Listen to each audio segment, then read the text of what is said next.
예, 안녕하세요. 예, 지장경 강의 시간입니다. 우리가 그냥 복습 삼아서 80페이지부터 한번 읽어볼게요. 뭐 다 읽었던 건데 그냥 경전은 많이 읽을수록 좋아요. 그렇죠? 경전을 읽는 것 자체가 그것 자체가 공덕을 닦는 거고, 그 제가 시간 짜투리 시간마다 자꾸 무엇하는 습관을 들이자? 연부라는 습관 들이자 말씀드렸죠? 복습 삼아서 80페이지부터 한번 쭉 읽어볼게요. 이와 같이 말씀하실 때 이 법회에는 말을 아주 잘하는 대변이라는 장자가 참석하고 있었다. 그는 오래전에 이미 남이 없는 무생법을 얻었고 시방세계 중생들을 교화 제도하고자 지금은 장자의 몸을 나타내고 있는 분이었다. 대변장자는 합장 공경하고 지장보살께 여쭈었다.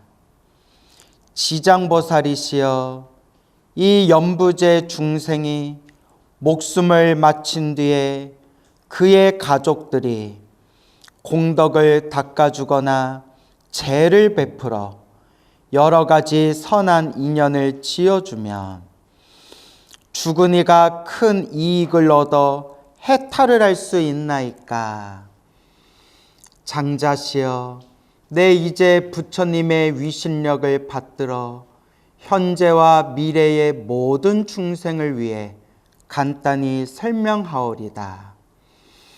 장자시여, 현재와 미래의 중생이 목숨을 마칠 때 한 부처님의 명호나 한 보살님의 명호나 한 벽지불의 명호만 들어도 죄가 있고 없고를 가릴 것 없이 해탈을 얻습니다.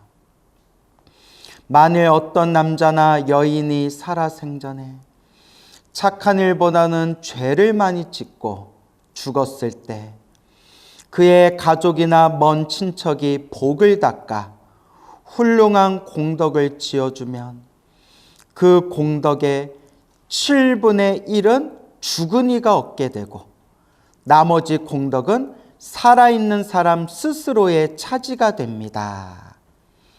그러므로 현재와 미래의 선남자 선여인이 이 말을 잘 새겨 스스로 닦게 되면 그 공덕의 전부를 얻을 수 있습니다. 장자시여, 죽음의 무상대귀가 기약 없이 닥쳐오면 혼신은 스스로의 죄와 복을 알지 못한 채 어둠 속을 헤매면서 49일 동안 바보인 듯 귀머거리인 듯 지내다가 중생의 업을 다스리는 곳에 이르러 업과의 옳고 그름을 따진 뒤에야 새로운 생을 받게 됩니다. 그 사이 스스로의 앞니를 예측할 수 없는 잠깐 동안의 근심과 고통도 천만 가지인데 하물며 악도에 떨어졌을 때는 어떠하겠습니까? 죽은 이는 아직 새로운 생을 얻지 못하고 있는 49일 동안 모든 혈육과 친척들이 복을 지어 구원해 주기만을 간절히 바라다가 그날이 지나면 마침내 업에 따라 과보를 받게 됩니다. 그가 만일 죄 많은 이라면 1100년을 지나도록 해탈할 날이 없을 것이요 오 무간죄를 지어 대지옥에 떨어지게 되면 천겁만겁토록 고통이 끊을 사이가 없습니다.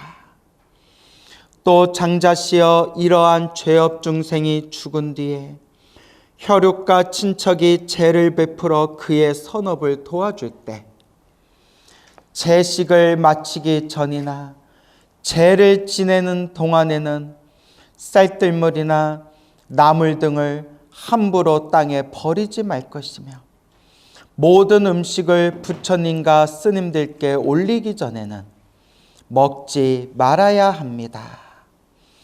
만일 이를 어기고 먼저 먹거나 정성을 다하지 않으면 죽은 이가 복의 힘을 얻지 못하게 됩니다.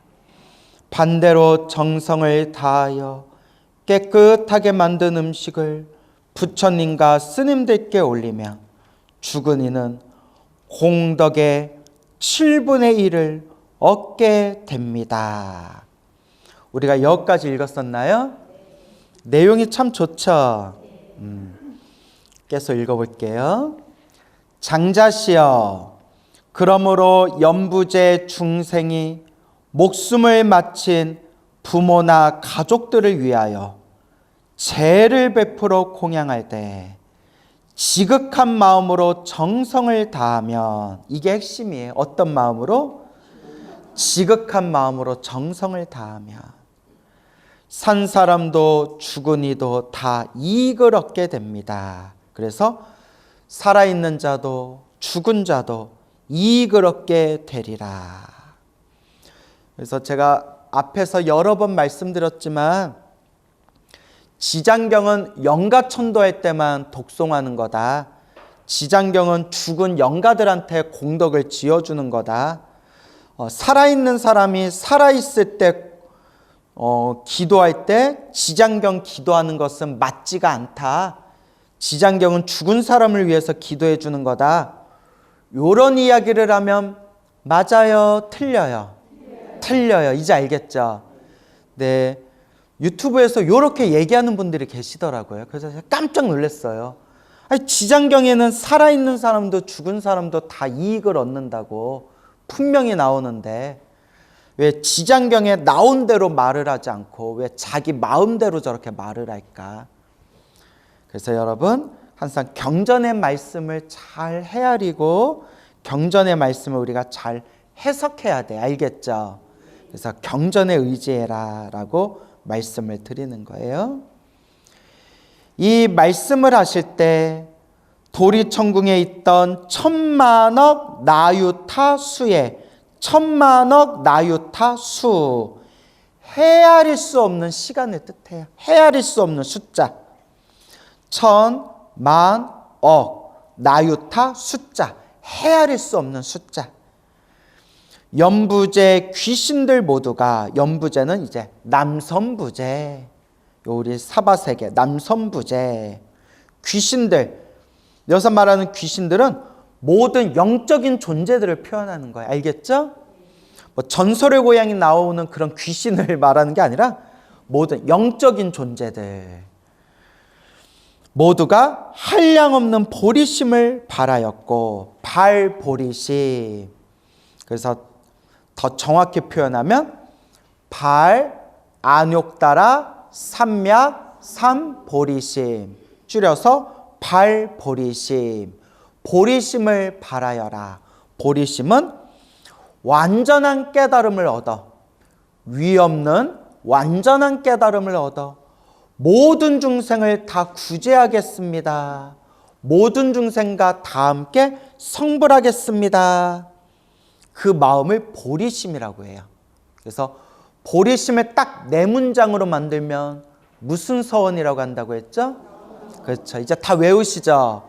사홍서원이 보리심이에요. 사홍서원. 대변장자도 환희심으로 가르침을 받들면서 예배하고 물러갔다. 그래서 이익 존망품. 살아있는 자나 죽은 자나 모두 다 이익을 얻으리라. 그러니까 지장경 좀 많이 읽으세요. 알겠죠? 스님, 저는 관세음보살님이 좋아요. 그러면 관음경, 관세음보살 보문법 많이 읽으시고요. 스님, 저는 아미타불이 좋아요. 그 아미타경 많이 읽으시고요. 스님, 저는 지장보살이 좋아요. 그 무슨 경을 읽으세요? 지장경을 읽으시고. 스님, 저는 금강경 법화경이 좋아요. 금강경 법화경 열심히 읽고 사경하시면 돼요. 그래서 하나라도 제대로 해야 된다. 알겠습니까? 84페이지. 염라왕 중 찬탄품. 염라왕의 무리들을 찬탄하시다. 염라항 하면 우리 염라대왕 생각나죠? 그래서 저승의 이제 왕을 염라왕이라고 우리가 흔히 부르죠. 처음에 초기의 경전에 보면 야마왕이라고 나와요. 무슨 왕? 야마왕. 야마라고 나와요. 야마. 그러다가 한문으로 표기할 때 한역땡자경에서는 야마를 연마라고 불러요. 연마왕. 연마. 산스크리트 야마에서 연마가 되고요. 연마가 언젠부터 염라왕, 염라라고 부르게 됐어요. 그래서 초창기에는 저승의 왕을 한 명이다 이제 얘기를 했는데, 나중에 이제 후대에 와서 10분의 저승왕이 이제 나오게 되는 거예요. 그래서 그 10분의 저승왕을 뭐라고 부른다고 했죠? 시왕이라고 부른다고 했죠. 그래서 우리 지장보살 모셔놓고 있는 것을 시왕전이라고 부른다고 했죠? 시왕전. 그래서 뭐 명부전이라고도 부르고 시왕전이라고도 부르고. 그래서 10분의 이제 저승의 왕이 있는데, 그 10분의 저승왕 중에서 5번째 왕이 염라대왕이래요. 5번째 왕. 5번째, 숫자로 5번째이면서 저승의 시왕을 대표하는 분이 바로 염라대왕이에요. 그래서 염라왕, 염라대왕. 그러면 염라대왕이 정말 염라대왕을 포함해서 저승의 왕이 정말 10분이 있느냐? 그러면 알아요? 몰라요? 몰라요. 뭐에 알아요? 네, 맞아요. 가봐야 알아요. 확률상으로 제가 먼저 갈 것 같아요? 여러분이 먼저 갈 것 같아요? 예, 그러니까 나중에 연락 좀 주세요. 예? 스님, 내가 가봤더니 10명 맞아요. 라든가, 아니에요, 1명이에요. 라든가, 에휴, 가봤더니 염라대왕 없던데요. 좀 나중에 알려주세요. 이제 부탁이 있어요. 밤에 오지 마세요. 밤에 찾아오면 된다, 안 된다? 무서워요. 알겠죠? 밤에 올 것 같으면 오지 마세요. 알겠죠?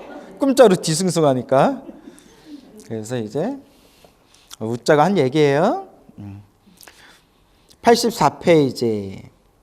그때 철위산 안에 한량없는 귀양들이 염라천자와 함께 부처님께서 계신 도리천으로 모여들었다.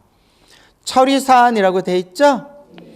우주의 중심에 있는 산이 수미산이에요. 수미산의 동서남북에 중생들이 살고 있는 국토가 있고요. 그 중생들이 살고 있는 국토의 가장 마지막 경계에 철위산이라고 해서 철로 된 산이 이렇게 둘러싸고 있대요. 그래서 우리 앞에서 배웠던 수미산을 중심으로 해서 중생들이 살고 있는 이 국토에 9개의 산과 8개의 바다가 있다 해서 938해라고 부른다고 했어요. 기억나세요? 앞에서 다 배운 거예요. 기억 안 나면 미워할 거예요. 근데 궁금하신 분들은 인터넷에서 쳐보면 돼요. 938해. 그래서 우리 중생들이 살고 있는 이 수미산을 기준으로 해서 중생들이 살고 있는 이 국토의 마지막 경계에 둘러싸고 있는 그 산을 무슨 산이라고 부른다? 철위산. 그리고 그 철위산 지하에는 지옥들이 있다. 뭐 이런 내용을 우리가 지장경 앞부분에서 배웠죠? 그 철위산 안에 한량없는 귀왕들이 있는데, 그 귀왕, 귀신들의 왕, 귀왕들. 그러니까 우리 지구도 몇백 개의 나라로 서로 구성되어 있고 몇백 개의 나라의 각각의 대통령, 지도자들이 있잖아요. 그렇죠? 그러니까 이 귀신들의 세계도 각각의 저마다 귀신들의 지역구가 있대요. 무슨 구, 뭐 우리 종로구, 뭐 강북구, 강남구, 종로구 뭐 이러듯이. 그래서 귀신들이 살고 있는 세계도 각각의 지역구들이 있고, 그 지역을 다스리는 존재를 무슨 왕이라고 불러요? 귀왕, 저승의 왕들이에요. 그리고 그 귀왕들의 또 왕이 무슨 천자예요? 염라천자. 이제 이런 내용이 나오는 거예요. 그러니까 책마다 내용이 조금씩 달라요. 염라천자와 함께 부처님께서 계신 도리천으로 모여들었다. 이른바 한번 쭉 읽어볼까요? 악독귀왕, 다악귀왕, 대쟁귀왕, 백호귀왕, 혈호귀왕, 적호귀왕, 산왕귀왕, 비신귀왕. 아이고 힘들다 야. 정강귀왕, 낭하귀왕, 천왕귀왕, 담수귀왕, 부석귀왕, 주모귀왕, 주화귀왕, 주복귀왕, 주식귀왕. 주식, 여러 혹시 주식하는 분들이 있나요? 요 주식이 그 주식이 아니죠? 주식귀왕, 주제귀왕, 주축귀왕, 죽음귀왕, 주수귀왕, 주매귀왕, 주상귀왕, 주명귀왕, 주질귀왕, 주엄귀왕, 삼목귀왕, 사목귀왕, 오목귀왕, 기리신왕, 대기리신왕, 기리차왕, 대기리차왕, 아나타왕, 대아나타왕 등이었다. 헤아릴 수 없는 귀왕들이 모여들었대요. 참 많죠. 이렇게 수많은 귀왕들이 있었는데 이러한 대귀왕들은 각각 백천의 여러 소귀왕과 함께, 그러니까 대귀왕이 있고 또 대귀왕 아래 무슨 왕들이 있어요? 소귀왕들이 있고 함께 연부제에서 살고 있으며 각각 맡은 일이 있고 머무는 곳이 따로 있었다라고 돼 있죠? 예. 이런 귀신이나 귀왕들이 정말 있습니까? 야차라든가 천룡팔부, 천신이라든가 용왕들이 정말 있습니까? 하면 알아요, 몰라요? 몰라요. 그냥 경전에 있다니까 있는가 보다. 근데 봤어요, 못 봤어요? 못 봤잖아요. 그런데 옛적부터 기도를 많이 하시고 수행을 많이 하신 분들은 다 봤대요. 그거 아니라 네, 다 보셨대요. 다 보셨다는데 어떡해요? 그런 얘기가 수도 없이 많아요. 수도 없이 많아요. 우리 아버지 스님도 산에서 기도하고 여기 막 신묘장구다라는 기도를 많이 하셔가지고 좀 신비한 체험들을 많이 하셨는데 영가 보셨어요? 하면 대놓고 영가는 못 봤지만 영가의 흔적은 봤대요. 한참 기도 열심히 하고 천도제 지낼 때 아지랭이 있죠. 남들 눈에는 안 보이더래요. 분명히 그 수증기 같은 아지랭이가 보이고 움직이는 게 보인대요. 그러니까 오셨구나, 떠나셨구나, 그 보이신대요. 과거형 보였대요. 스님 지금은 안 보여요? 이제 안 보인다 야. 얼마나 솔직하세요, 그죠? 솔직하시잖아요. 한참 기도할 땐 그런 게 이제 보인다는 거예요. 물론 그런 거에 집착하면 돼요, 안 돼요? 안 되죠. 절대 그런 거 집착할 필요는 없는데 그냥 자연스럽게 기도하다 보인대요. 근데 안 보여도 상관없어요. 우리 불교가 그런 거 막 영적인 거 보려고 기도하고 수행하는 거 아니잖아요. 그렇죠? 그러니까 전혀 오히려 안 보이는 게 좋아요. 그런 거 자꾸 보이면 수행에 방해돼요. 근데 그런 게 있다는 거예요. 대만에서 가장 유명한 대학교 중에 하나로 손꼽히는 게 법고대학이라고 있어요. 법고대학, 법고산대학. 유명해요, 대만에서는. 특히 법고대학은 스님이 만드신 대학이에요. 그리고 세계적으로도 유명한 불교대학이에요. 아주 세계적으로도 손꼽히는 유명 불교대학이에요. 그래서 우리나라 스님들도 대만에 유학 갈 때 그 법고대학에 들어가면 막 인정받아요. 야, 스님 공부 열심히 했구나. 그렇게 인정받는 대학교인데 그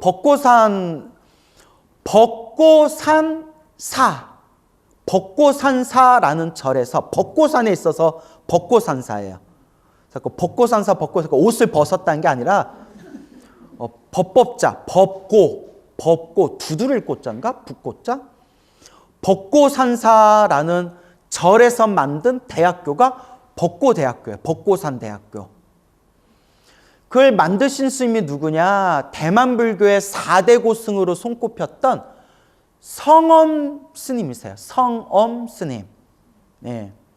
그래서 대만에 이제 4대 도량 하면 불광산사, 금방 말한 벚고상사, 그 다음에 중대선사, 그 다음에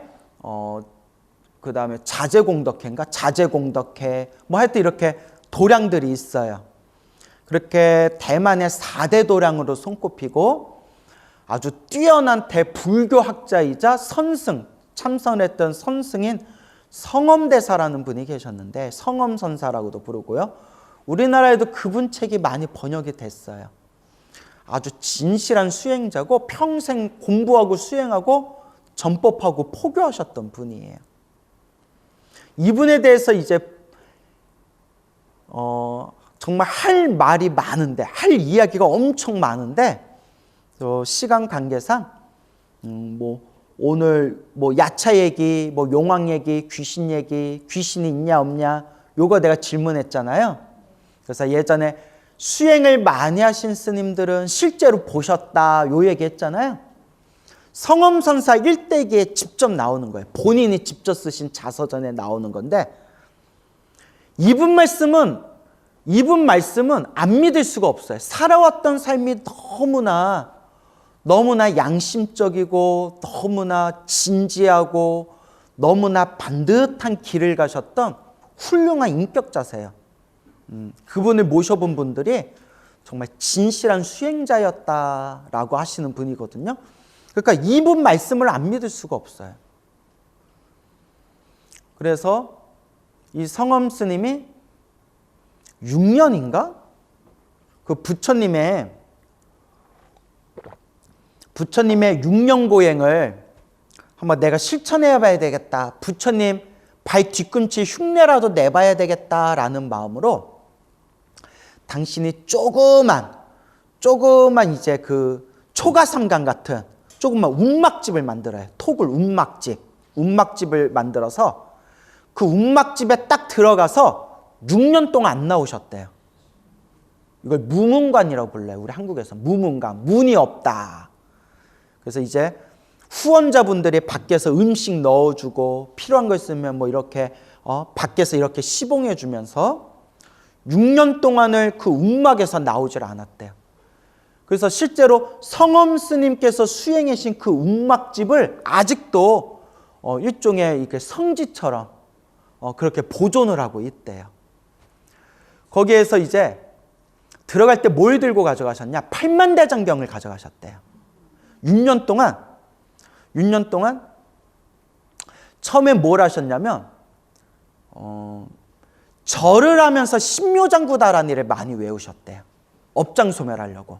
그분은 항상 관세음보살 가피를 많이 받았다라고 얘기하시거든요. 그래서 어렸을 때부터 태어날 때부터 굉장히 몸이 허약해가지고 어른들이 얘 오래 못 살 거다 했는데 당신이 그래도 지금까지 살아오면서 수행하고 공부하고 전법 포교할 수 있었던 게 부처님 가피였다고.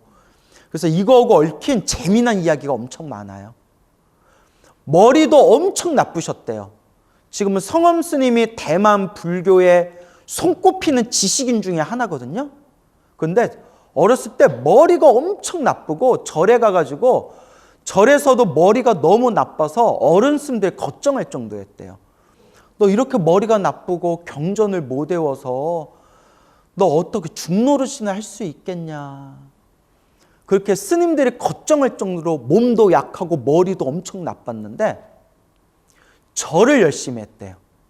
절을 정말 특히 어렸을 때 절하면 가피를 빨리 받아요. 왠지 아시죠? 순수하기 때문에. 여러분들 나이 들어서 절하면 오만 망상 다 일어나죠. 그리고 여러분들은 안 그러겠지만 나이가 들어서 절을 하다 보면, 나이가 들어서 기도하다 보면 자꾸 의심하는 마음이 생겨요. 이거 한다고 될까? 지장경 차라리 관음기도를 할까? 관음기도 하다 보면 차라리 원래대로 지장기도를 할까? 관음기도 할까? 지장기도 할까? 금강경기도 할까? 법화경기도 할까? 오만 망상이 일어나는 거예요. 동감하시죠? 또 내라 그러시네. 그래서 절을 하루에 500배씩 절을 했대요. 부처님께 그냥 간절히 관세음보살 앞에서 절을 하다가 10대 때 머리에 정수리에 뭐가 이렇게 뚫리는 느낌이 들었대요. 그분 자서전에 나와요. 머리가 뻥 하고 뚫리는 느낌이 들면서 머리 정수리 밑으로 뭔가 전기가 찌르르 하고 전기가 정수리 안으로 몸에 뚫리는 느낌이 들었대요.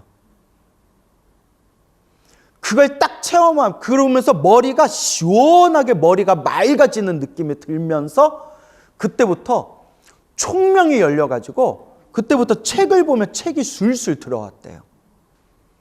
부럽죠?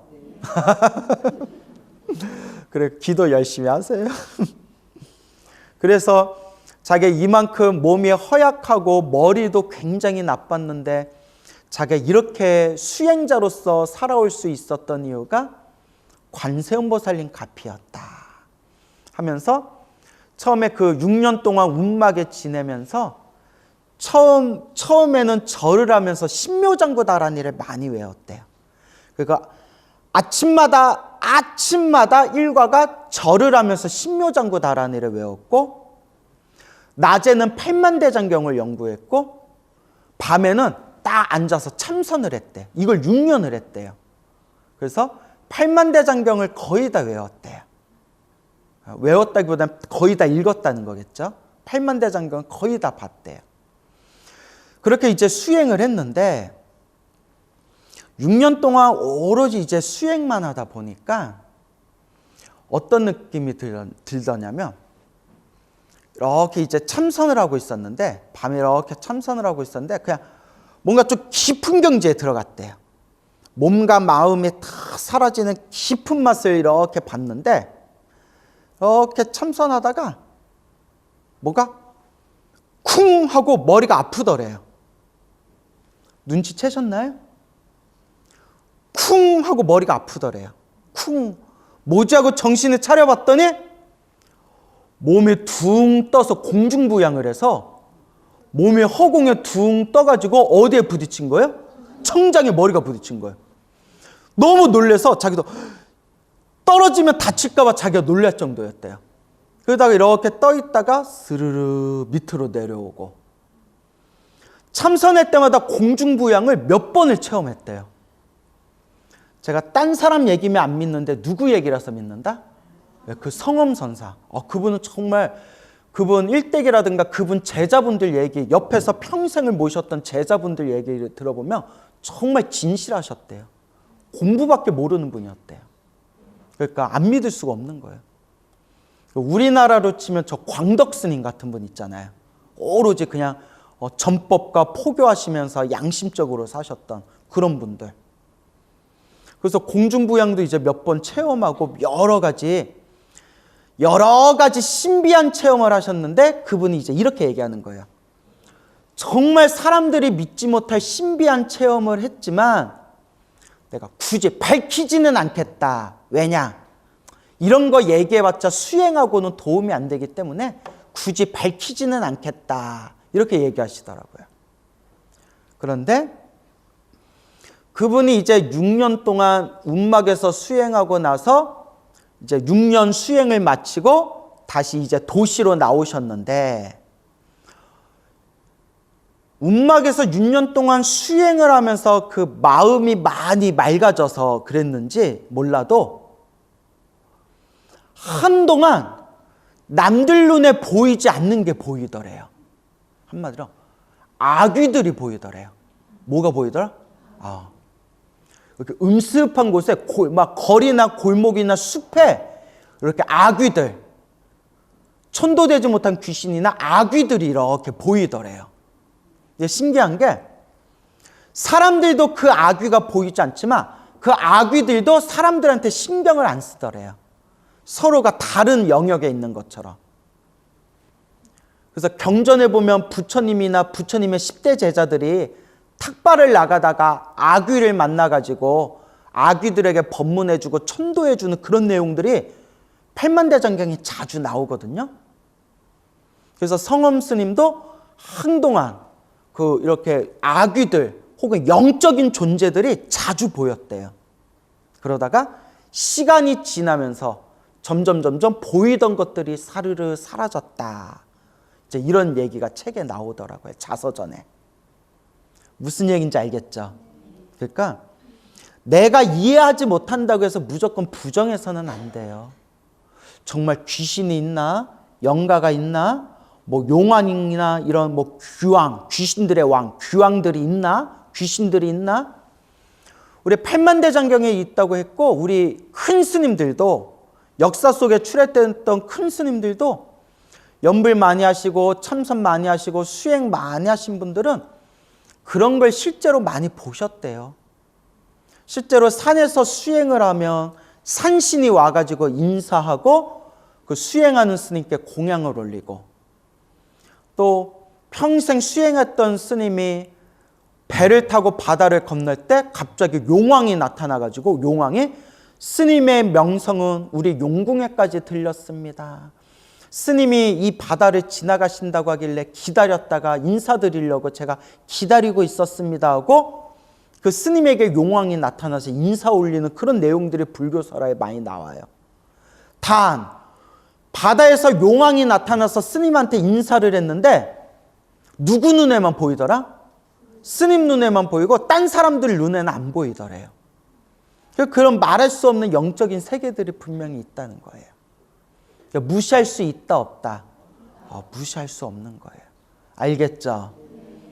그렇지만 그런 거 보인다고 해서 자랑할 필요 있다 없다? 없고, 그리고 누가 이런 얘기를 해요. 조현병, 정신병이 생겨도 그런 게 보인다. 뭔지 알죠? 스님들이 수행하다가 정신병이 생겨서 본 건지 어떻게 장담 안 할 수가 있냐? 근데 이제 뭐가 그렇지예요. 뭐가 그렇지예요. 아니에요. 큰 스님들이 보신 건 달라요. 이래요. 이제 그렇지. 이거 뭐 어디 교회에서 오셨어요? 네? 웃자고 한 얘기지만 서양에서 명상이 유행을 하면서 명상을 하면서 신비 체험을 하게 되잖아요. 그래서 서양에서도 이미 학자들이 이런 명상의 세계라든가 이런 걸 연구를 많이 해요.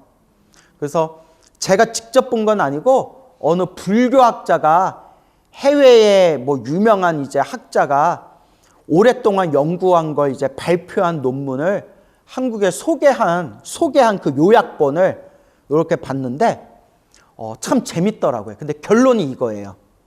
그러니까 명상을 하면서 체험한 신비 체험과 정신병, 조현병자가 체험한 정신착란하고 무엇이 같고 무엇이 다른가? 뭔지 알죠? 명상에서 신비 체험을 한 거와 정신병이 생겨서 정신적으로 착란 증세가 온 거하고 어떻게 구분할 것인가? 이걸 아주 주도 면밀하게 이렇게 이걸 분석을 하면서 결론은 딱 이거예요.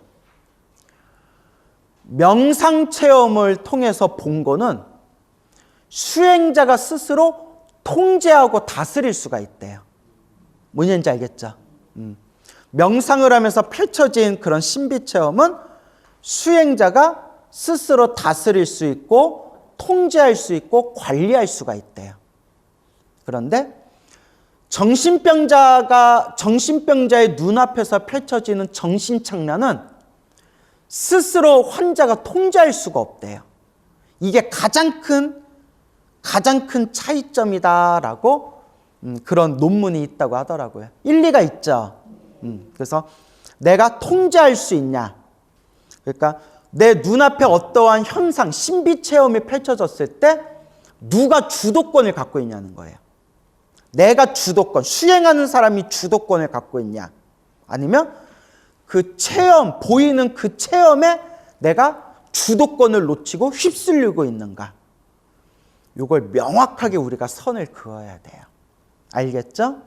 그래서 옛 큰 스님들은 참선하면서 수행하면서 기도하면서 뭐가 보이고 들리더라도 뭐 하지 말아라? 집착하지 말아라. 이게 제일 중요해요. 뭐 하지 말아라? 집착하지 말아라. 알겠죠? 자, 그렇게 명심하시기 바랍니다. 여러분들도 뭐 기도하다가 뭐 보여요? 뭐 보이면 안과부터 가세요. 뭐 보이면 그냥 안과에 가세요. 이러한 대귀왕들은 각각 백천의 여러 소귀양과 함께 연부제에서 살고 있으며 각각 맡은 일이 있고 머무는 곳이 따로 있었다. 각각 지역구가 따로 있다는 거예요. 알겠죠? 서로가 맡은 영역이 있다는 거예요. 이 모든 귀양이 염라 천자와 함께 부처님의 위신력과 지장보살 마하살의 힘을 받들어 도리천으로 와서 한쪽에 공손히 서 있었다. 이제 부처님을 뵈러 이 자리에 모인 거예요.